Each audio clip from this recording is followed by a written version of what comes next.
Hello everyone. I, Elizabeth Mary Serpis, a first year master's student of political science, will be presenting today on the topic relationship between voting behavior and public opinion.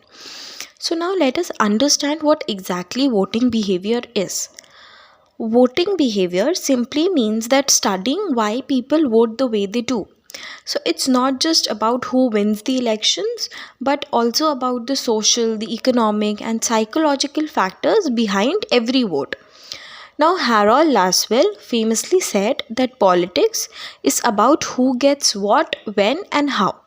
So, voting is the moment ordinary people directly shape that process. Yet, voting is rarely fully rational. Emotions, identity, and society, all these things matter a lot in the process.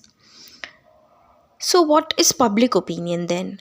So, public opinion is not one single voice.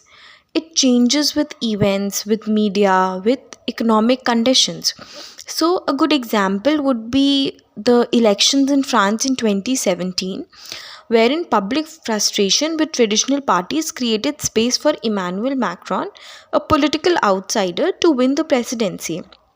So, public opinion does not just reflect politics, but it also creates new political possibilities. Now, what is the link between public opinion and voting? Let's understand the relationship in three simple stages. So, the very first stage is the formation of attitudes, wherein people develop opinions through family, through society, through media narratives, and through personal experiences.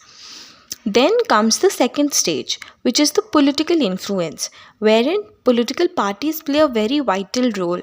Through campaigning, they shape these opinions through narratives and also through media strategies. Then comes the electoral expression. Finally, the opinions becomes the vote. But this process is imperfect. A very famous example is the Bradley effect in 1982 California election, where voters told pollsters one thing but then voted differently in private. So this shows that public opinion and voting behavior do not always match. Now let us look at the three major theories of voting. So, the first is the sociological model, which argues that people vote based on class, caste, religion, and also ethnicity. With regard to caste, we can see the example of India, wherein caste has played a very vital role in shaping public opinion and also voting behavior. Then comes the psychological model, where party loyalty strongly shapes voting. Thirdly, the rational choice model, wherein voters choose candidates who benefit the most economically. So each theory explains part of voting behavior, but none actually explains everything completely.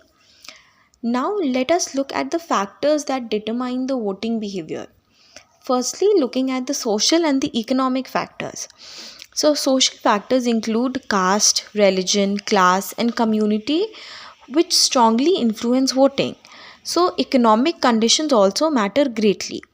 Now, in the 1979 UK election, economic crisis and the inflation led voters to reject the Labour government and support Margaret Thatcher.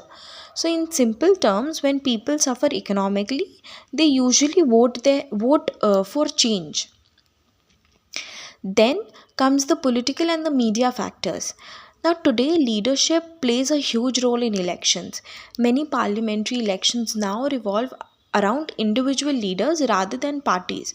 For example, Narendra Modi's personal image has been so central to the BJP's success since 2014. Then the social media also is strengthening these leadership images, but then it can also spread misinformation and create echo chambers. Then public opinion in elections. So, elections are the clearest expression of public opinion, but polls are not always accurate. The Brexit referendum in 2016 surprised pollsters when the Leave side won, more clearly than expected.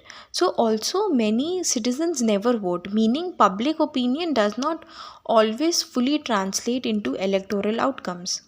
For such as the example of 2019 elections in India, wherein one third of the voters did not cast their vote. So, that also has a very huge impact on elections. Now, let us look at the limitations. So, the relationship between public opinion and voting also has certain limits. Firstly, people may not vote according to their stated opinions. They might change their statement later. Secondly, misinformation can distort political understanding. And thirdly, factors like poverty, geography, and low voter turnout prevent equal participation. So, not every opinion can become a vote. To conclude, I would say that voting behavior is not a perfect reflection of public opinion because it is shaped by society, by media, through identity, economics, and also through political institutions. So, in order to truly understand elections, we must ask not only what people think but also why those thoughts do or do not become votes. Thank you so much.